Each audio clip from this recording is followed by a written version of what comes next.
Hi, my name's Ron Valenzi, and I'm going to do a quick little review of a keyboard for you today.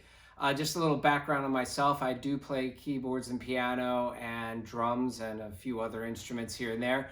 I am a songwriter and I have performed professionally for many, many years. And so what I thought I would do today is I'm hoping that we can get back to playing and performing out sometime soon.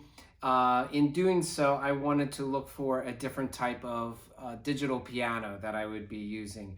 And the first one that I wanted to check out was the Casio Privia PXS 3000. They have two in that same vein. They have a S1000 and an S3000. The major difference is the sounds. So in the S3000, you get tons more sounds and you have a little bit more flexibility with that. The 1000 is primarily just the sounds that you would find in a regular digital piano. Your organs, your strings, simple sounds like that.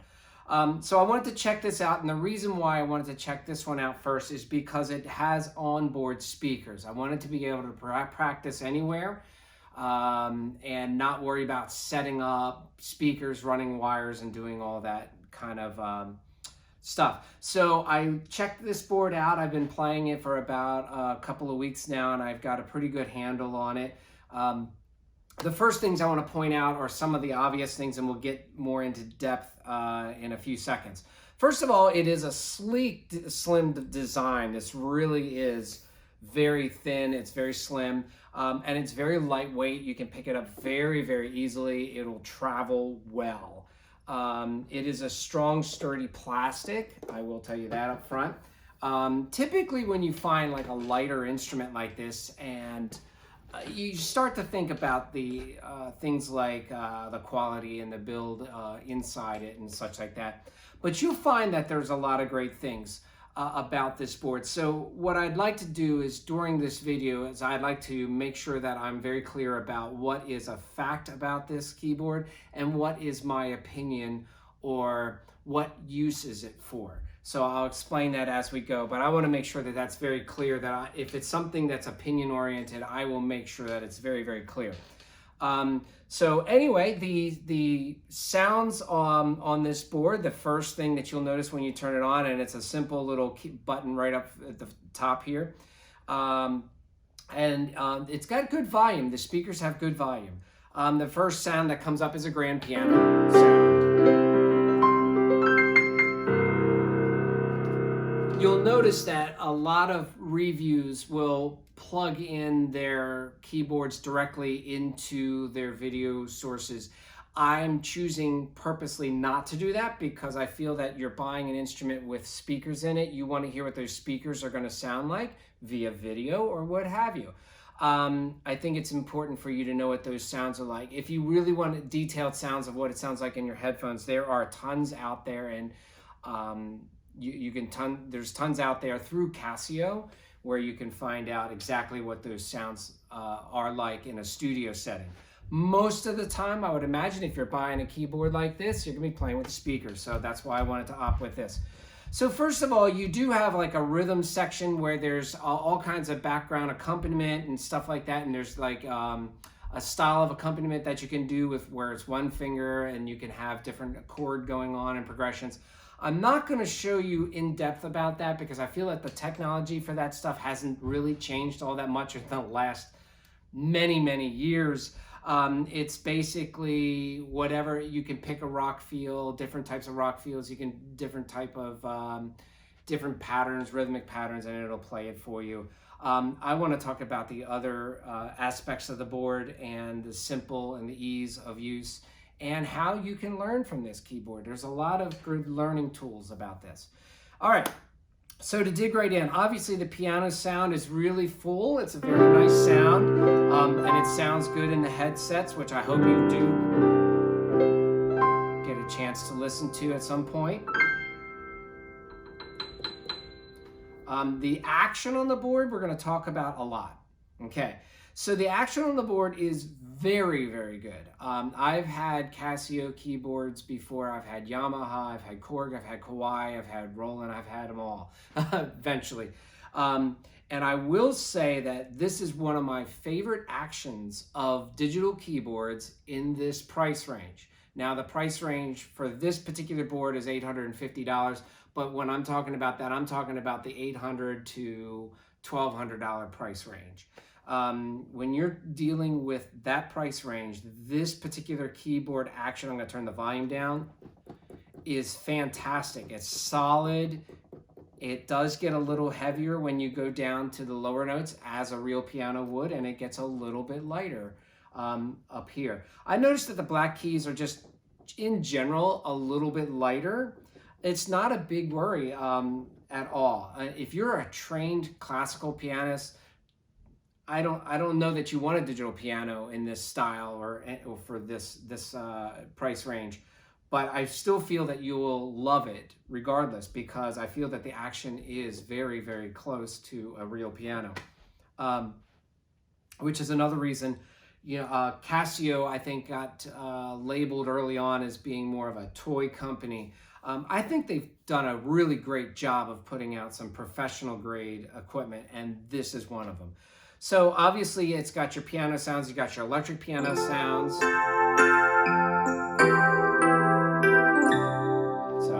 And then you've got your typical organ sounds, and there's many of them, by the way. In the 3000, there are, I don't know the exact number, but I think it's well over 500 sounds that you can do, and you can edit each of these sounds to a certain degree. You have pretty good flexibility, more flexibility than you probably need to, than most people would probably need to. And then you got your strings, then you've got your pad sounds. I'm pretty sure that those are the sounds that you'll find in the 1000 as well.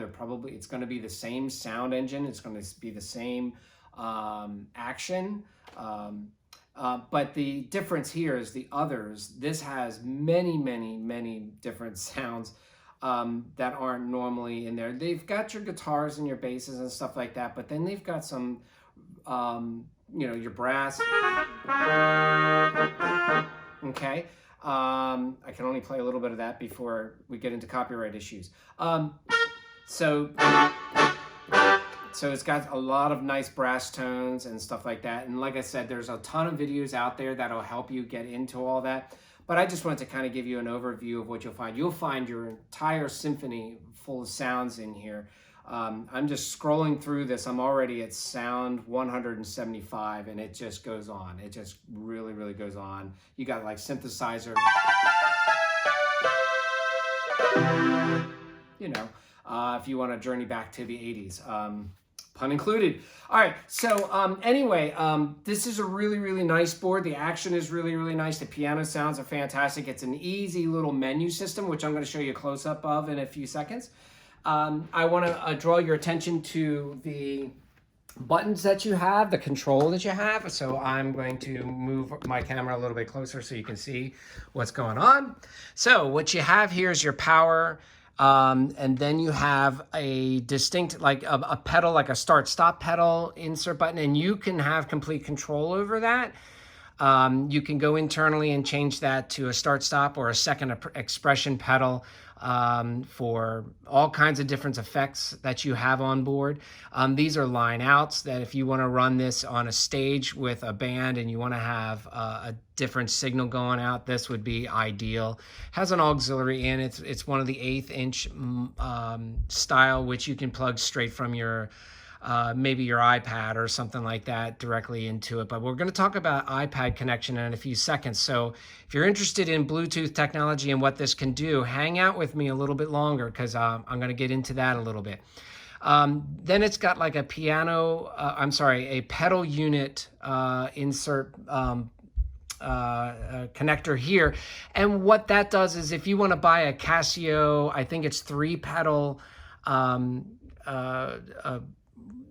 pedal system, if you can do that, and you can place it right down below, and you can plug it in here, and it'll have your three main things, your damper and your all the other effects that you would get from it. I don't want to get into details about that. Right now, they do give you one pedal, and it's one of these old style pedals. It's not really too bad for being a plastic pedal. It doesn't slide around much on the carpet, at least. It's got nice rubber bottom there, and the feel is actually fairly good. So the pedal it comes with is really good. I typically use a pedal like this, but this particular model is the opposite polarity, so it will not work with this keyboard in the current setup. I would have to do some editing and put it over here in this external pedal spot. As you can see, it's got a USB port. This is basically for putting a USB thumb drive or something like that in there. It can store information, store sounds for you.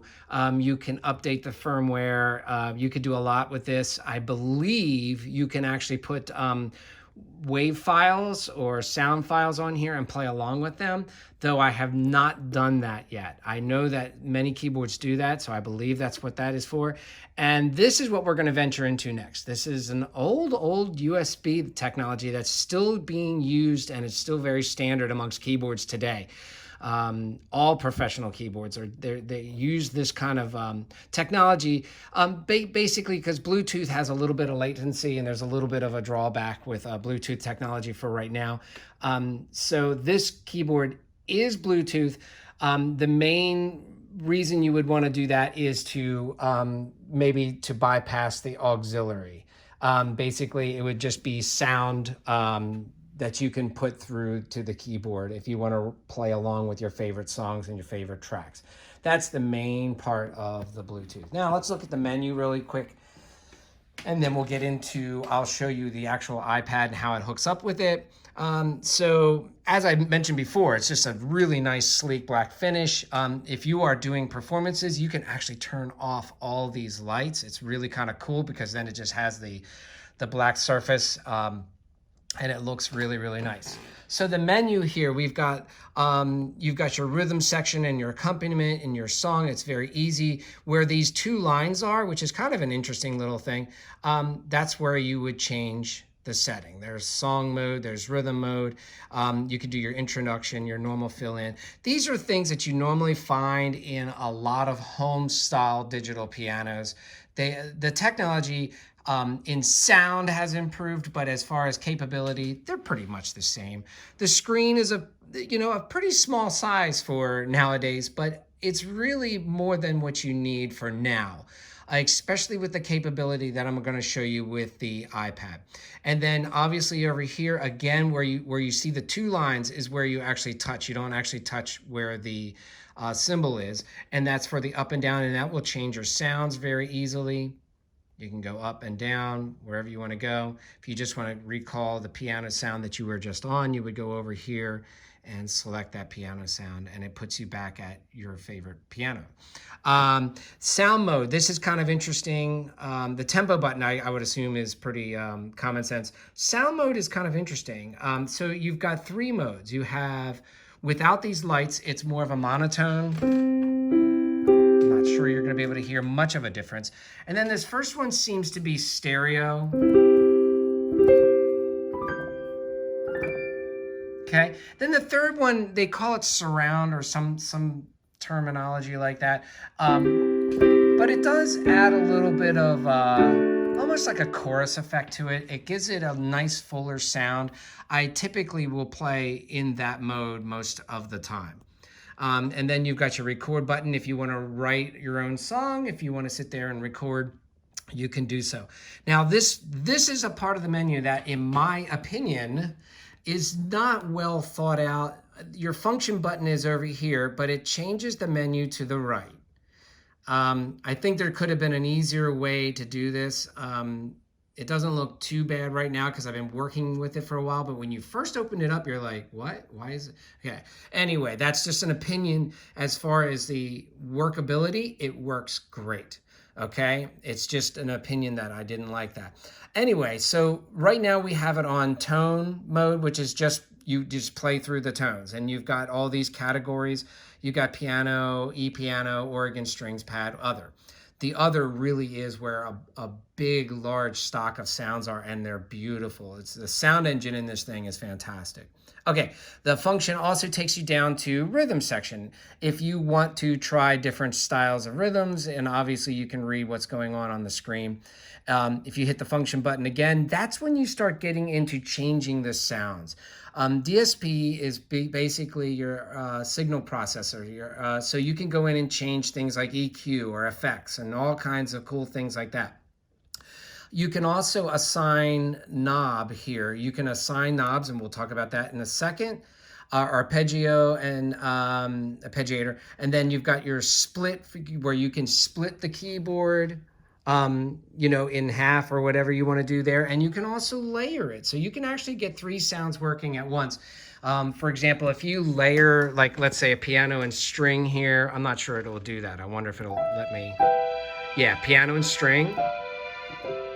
Okay, and then and you can actually split it and then have like a bass sound down here. So you can actually be running several sounds at once, and it's really, really cool. It is easy to manipulate this on the iPad. It is a lot more cumbersome to do it with this particular screen. That's, again, an opinion, but I think on the iPad, when you hook it up, I think it just runs so much easier. Anyway, so over on our far left, we have 2 knobs over here. You can assign those knobs with the function menu that I just showed you. You can assign different effects, or maybe a filter, all kinds of neat things that you can do with that, or even a volume control. You can do that for when you're doing layers and stuff like that. So you can have the strings kind of come in naturally. And then your standard pitch bend, you can adjust that to many different intervals. So if you want to do a full octave, or if you just want to do a little bit of other stuff with it, you can make it like a third or a second. A second, I think, is like the standard thing. All right, so I'm gonna put this back in its controller so you can see me hook up and run the iPad. There's an iPad, there's an app that you can get, that you can download from the App Store. For Apple, I have no idea if this works for Android. I apologize for not knowing that information, but I have a feeling, my guess is that it doesn't. Just so you know, this cord is standard. This is a very standard USB 2 cord from way back in the days. This used to be a printer USB cable. And nowadays, it is a very standard keyboard cable. However, what you need to know that they don't tell you in anything that I could find online is that you absolutely, in order to hook up your iPad, you need this adapter. They call it a lightning to camera adapter. I don't know why they call it that. I have tons of cameras. I've never needed this. But basically, it's a lightning input on one side and then a USB input. So this is just a regular USB that have loved and known for many years. It plugs into that. That's all it does, but you have to order this or go to a local store that sells that kind of equipment. For me, there's a Best Buy's right up, not too far away that I practically live at. Anyway, so once you plug that into your iPad, there is an app that you can run. It's Casio for piano. I forgot its actual name. Let's see. It's Cordana Play. That's what it's called, Cordana Play. And as you can see, it is now connected in with this. I want to see what the video here is showing. And you're able to do a few things with this.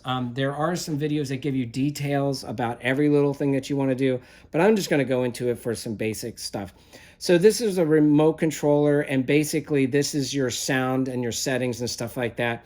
I'm not going to mess with the settings. That's just not for what I want to do right now. You can dig into that later. A MIDI player, if you want to play one of these great little classical songs, You can select one of these classical songs, say okay, and say play. And this is kind of neat.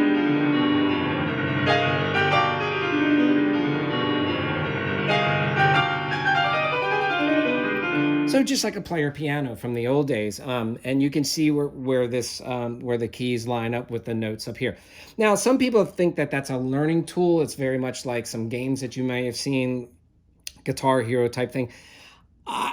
This is my opinion, is that's a ridiculous way to learn piano, but if that works for you, go for it. I think that's much harder because look at that, the size of these keys on this iPad are really tiny. They do not line up with the keys over there. Nothing lights up or anything on the keys over there. So it's silly to even think about that. But you can try to learn the song and then try to play along with it. You've got a little record button, and I believe the record button will also allow you to know like how well you did. It would somehow grade you. I have not dug into that. If you want to do that, you'd have to look at another video. Yeah, then it's got, let's say, descriptions of songs. This is kind of, I don't know why, but they talk about Chopin and stuff like that, and I don't know. Anyway, they give you a little bit of music history. Audio player is if you have any songs loaded on here. I do not right now. The PDF score viewer is any of the songs that are loaded in there. If you wanted to actually see the sheet music, you can see the sheet music. They include that, all those. So I think that that's kind of cool, but I don't think it's really necessary. The only thing I found in here is if you wanted to venture out into new Casio apps, other Casio apps, and you wanted to see what else is out there, you can look. I didn't find anything that I felt would be prevalent for this. Sorry, that was my school app that was just came up there anyway for teaching. So basically that's your main thing that you'll have. We're going to go back to the controller because I do want to show you one little thing in here. With the controller, you do have some access to the sounds themselves and how your keyboard is set up. As you can see, tone, its layer is off, split is off. But if I wanted to layer the sounds, I can turn that on. Then I can choose. Right now, it's a 12-string guitar and mellow strings. This, let me tell you, is a far easier way to change the sounds than on that small screen. This is what I love. So even if you didn't want that on and you just wanted to use this as something to get around and be able to call up whatever sound you want to call up really fast, you can call it up just like that. And it automatically sends that information to the keyboard. Okay, you can change the sound. All right, so I wanted you to get the idea behind that. I think the iPad best use for me personally would be that I wouldn't have to scroll around and to find sounds, that I can look at what they've called and decide what I need. And there's a drum set in here, actually. That's okay. Yeah, nice. Like I said, I really do like the sound engine of this keyboard. Also, if you want to split it, you can just hit the button and it'll split for you, and you can easily move it up and down. This I find really, really easy to use, and I do love that part about that. All right, keyboard and sound source. Now, this gets into a little bit more of the heavier topics with this. So this is your touch response here. You can go to a heavier response where you really have to pound the piano to make sound out of it, or a very, very light sound, very light tone to get really loud. Basically, it changes your velocity. This turns it off, that every time you play it is the same velocity all the way through. I feel that running it normal makes the most sense. They have developed this in a way that they try to make sure that it's close to a piano, basically. If you want to transpose, you can transpose right here. Duet is kind of a neat thing if you teach piano. If you hit the on button, what you have is you've basically been able to have two pianos at once. Oh, sorry, we're in the piano sound still. So let me go back out and get us, or drum sound. Let me go back to a piano sound. I somehow thought that it would just automatically do that, but it doesn't. Okay, so what I'm going to do is I'm going to go into duet mode. I have what is it called, the middle C. I have a middle C up here as well. So you can have one student playing here, one student playing here. Another cool feature that you might be able to see from here is called pan. When you press the pan button, you'll notice that the one student has their own speaker on this side, and this student or teacher would have their speaker on this side. I find that very, very helpful. I think that that's a really, really great idea. Now, what you can also do, if you wanted to use more bass, let's say for this teacher, you can change the octave. So now that's middle C here, and this is still middle C, okay? So if you are a piano teacher and you are like moving around and you want a little bit of space, this is a fantastic keyboard to train on. For younger students, it'd be fantastic. That feature alone is great to have. Other things that you can get into, I don't want to run this video too long, but you can get into a lot of different things, your tuning and such like that. Pedals and others, you can assign your pedals, how you want to do it. I did not dig into that. I really just need the damper pedal. Acoustic simulator, you can get into things where your piano sounds has this, like I said, it has a great sound engine. I've said it many, many times because it really does. And you can get into changing some of the characteristics of that. Then you can go into the effects mode and you can change what type of effects that you want. So anyway, as you can see, built-in songs, you can load a demo song, whatever, or you can record your own, and you can record, keep them in the keyboard, and then you can change your accompaniment or load a MIDI file and play a MIDI file through this app. It is truly a great app. I think that works really, really well with the Casio series. Okay, so those were all the facts with only a few opinions. Now I'm going to give you more opinions about the keyboard. The first thing that you'll notice, my opinion, the action is really, really good. I really do appreciate the action. The very first sounds that you try are really, really nice. Here's where there's some negative. The sound of the speakers themselves for the piano, it could have been a little bit better. To me, that sounds a little boxy.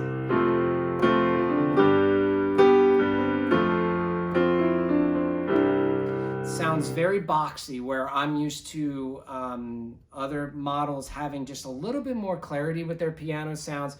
This is extremely boxy sound, even in surround mode.